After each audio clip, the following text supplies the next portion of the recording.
Sekarang ni TMB dia tak bagi dah. Yang daripada neutrally dengan cutout ni dia tak bagi masuk ke bawah ni dah. Maksudnya masuk ke bawah tepi sini kan. Dulu punya, yang lama punya. Tapi yang terbaru dia tak boleh dah. Dia kena ke atas. Sebab banyak kes curi api. Alhamdulillah. Okay, untuk sesi pertama ni kita akan pasang dulu meter TMB. Ini meter TMB, papan dia, papan meter, cutout neutrally dengan IPC. Oh, rasmi benda baru Oh, terbaik.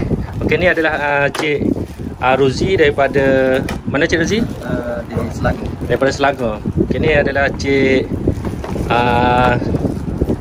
Cik Fauzi daripada Jetih.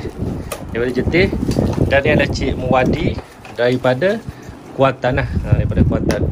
Ini adalah sahabat kita, Cik Idris. Apa khabar Cik Idris? Alhamdulillah baik. Elektrik ni dia ada 3 benda, simple lah dia ada. Dia ada light. Okey. Dia ada neutral. Okey, dia ada ni.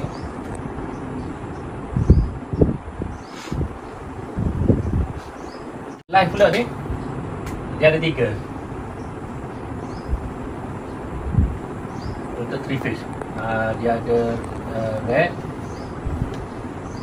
yellow dengan blue.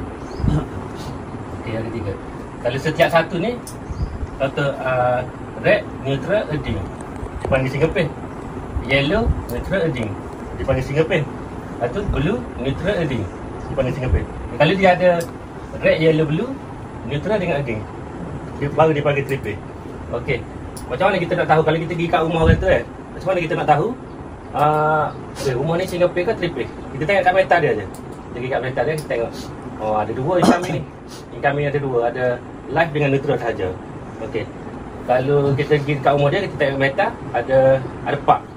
4 maksudnya red, yellow, blue dengan neutral. Jadi triple. Okey. Kita tak ada 4 loop Cuma dia bezanya dekat sambungnya dia je.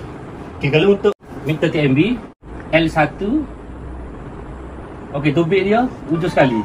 L2. Okey, betul. Maksudnya LN NNL. Okey, ini L2. Okey, kalau sub meter L1, L2, N1, N2. Okey. Beza dia macam tu je.